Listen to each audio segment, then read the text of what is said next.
डिंपल यादव ने ईवीएम पर उठाए सवाल। भारत में बैलेट पेपर पर चुनाव कराने की मांग की। बैलेट पेपर में नहीं होती चीटिंग की गुंजाइश। सीएए को लेकर भी डिंपल यादव ने किए सवाल। यूपी की मैनपुरी लोकसभा सीट से सांसद डिंपल यादव ने ईवीएम से चुनाव कराए जाने पर सवाल उठाए हैं। उन्होंने अन्य देशों की तुलना करते हुए भारत में बैलेट पेपर से चुनाव कराए जाने की मांग की है। डिंपल यादव ने कहा कि जब बाकी देशों में बैलेट पेपर से चुनाव हो सकते हैं तो भारत में क्यों नहीं। डिंपल यादव ने कहा कि बैलेट पेपर पर लोगों का भरोसा होता है। वोटर जब वोट देकर आते हैं तो उसमें कोई चीटिंग नहीं होती है। सांसद डिंपल यादव ने कहा कि पाकिस्तान हो, बांग्लादेश या चीन हो, सब बैलेट पेपर के माध्यम से चुनाव करवा रहे हैं। फिर भारत ही ऐसा क्यों देश बचा है जो ईवीएम के माध्यम से चुनाव कराता है। डिंपल ने कहा कि मैं समझती हूं कि सरकार को लोगों की मंशा को देखते हुए बैलेट पेपर से चुनाव कराना चाहिए। दरअसल डिंपल यादव अपने संसदीय क्षेत्र पहुंची थी। इस दौरान उन्होंने सीएए से लेकर महंगाई, एमएसपी, रोजगार, महिलाओं की सुरक्षा समेत कई मुद्दों पर अपनी राय जाहिर की है।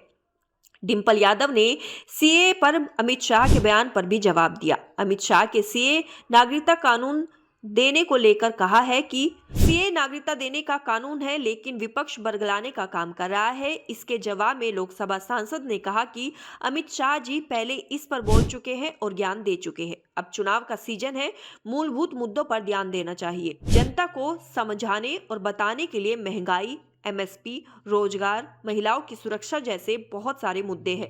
बीजेपी ने इन मुद्दों से लोगों का ध्यान भटकाने के लिए सीएए लागू किया है। बसपा सुप्रीमो मायावती द्वारा समाजवादी पार्टी को दलित विरोधी बताए जाने पर डिंपल यादव ने कहा कि ऐसा नहीं है। कुछ चीजें मीडिया के माध्यम से शुरू की जाती है।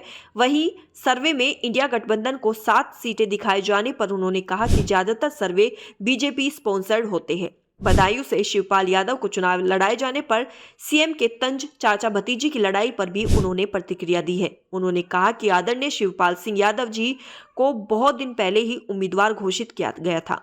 वो मजबूती से चुनाव लड़ रहे हैं। अपर्णा यादव के समाजवादी पार्टी में शामिल होने की चर्चा पर उन्होंने कहा कि अगर पार्टी नेतृत्व इस तरह का कोई फैसला लेता है तो उसका सम्मान करेंगे। मैनपुरी लोकसभा सीट से सांसद डिंपल यादव ने इलेक्ट्रोल बॉन्ड को लेकर भी बीजेपी पर हमला बोला है। वित्त मंत्री सीतारमण द्वारा इसे पहले से बेहतर बताए जाने पर उन्होंने कहा कि वो तो अपने पक्ष को सही साबित करने की कोशिश करेंगी।